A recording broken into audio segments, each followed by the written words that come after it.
Labdien! Šodien mēs izskatīsim procesu, kā piereģistrēt savu uzņēmumu ed365.com platformā. Neatkarīgi no tā, vai jūs esat uzņēmums, pašvaldības iestāde, izglītības iestāde vai nu pašnodarbināta persona, ja jūs nodrošiniet prakses vietu, jums jāklikšķina uz prakses vietām. Pēc tam spiežam pogu reģistrēties. Tagad mēs esam pie reģistrācijas loga. Es jau aizpildīju visu nepieciešamo informāciju, bet tagad kopā mēs aiesim cauri tam visam. No sākumā mums jāievada lietotāja vārds, un tā persona, ko mēs ievadīsim, pēc noklusējuma kļūs par uzņēmuma administratoru.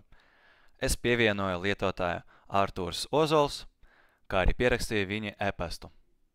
Nākamais laukums ir tālrunis.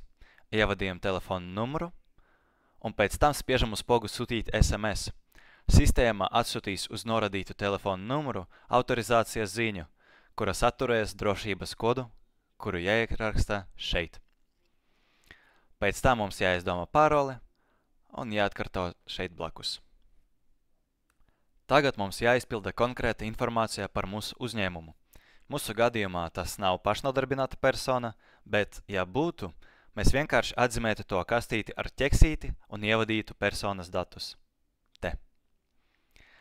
Ierakstījām uzņēmumu nosaukumu, mūsu gadījumā tas ir SIA Top kancelēja reģistrācijas numuru. Es arī ierakstīju PVN numuru, bet ja kas, tas nav obligāti. Pēdējais, ko mums ir jāievada, lai piereģistrētos, ir mūsu uzņēmuma juridiska adrese. Un es pierakstīju Strelnieku iela 13, Rīgā, LV 1010. Tagad atzīmējam lietošanas noteikumus, ko mēs ļoti kārtīgi izlasījam, un spiežam izveidot. Un mūsu uzņēmums ir piereģistrēts. Spiežam turpināt, un mums ir tukšs uzņēmuma profils. Mēs varam uzreiz uzsākt meklēt sev praktikantus. Spiežam uz tuvākas prakses. Šeit mēs varam redzēt prakses, kuri jau ir sakusies, un prakses, kas sakusies drīzumā. Pieņemsim, ka mēs meklēsim komercdarbības konsultantu. Varam uzspiest un apskatīt to programmu. Ja, viss apmierina. Un te blakus tai vakansei, praksei, ir tāda maza darbības poga. Spiežam uz to un spiežam izveidot vakanci. Sistēma jau automātiski aizpildīja nosaukumu un kategoriju. Jāizvēlas, cik tur brīvas vietas mums ir. Izvēlēsim kā 2. Faktiskā prakses vieta mums būs klātienē. Un adrese mēs ievadīsim to pašu adresi, ko ievadījām agrāk. Tā ir Strelnieku iela 13, Rīgā, LV 1010.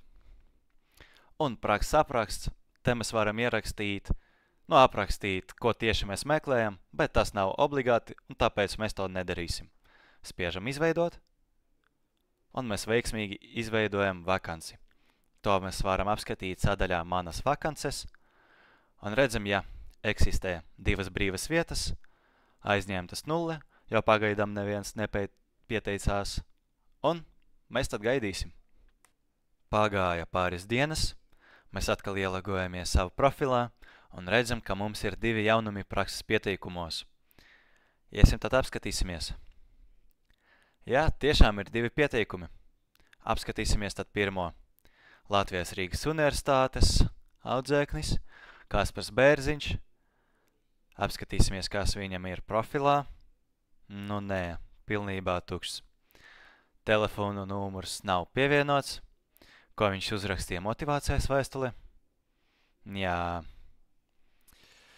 Labi tad, Kaspar, veiksmi tev. Noraidam. Mums tāds praktikants nevajadzīgs. Skatīsimies otro pieteikumu. Sanīta Psāne, Latvijas Rīgas Universitāte. Apskatīsimies, kā viņai profils ir. Viņa pievienoja gan darba pieredzi, gan izglītību, datorprasmes, valodas, kā arī autovadītāja apliecību. Daudz labāk, ko viņa uzrakstīja motivācijas vēstuli. Superīgi! Mums patīk tādi cilvēki, un arī tāpēc pieņemsim. Apsveicam Sanita. Kā arī vajag izvēlēties prakses vadītāju, jo mūsu uzņēmuma tikai viens lietotais pagaidām, un mēs arī būsim tas prakses vadītājs. Izvēlēsimies Artūru Ozolu.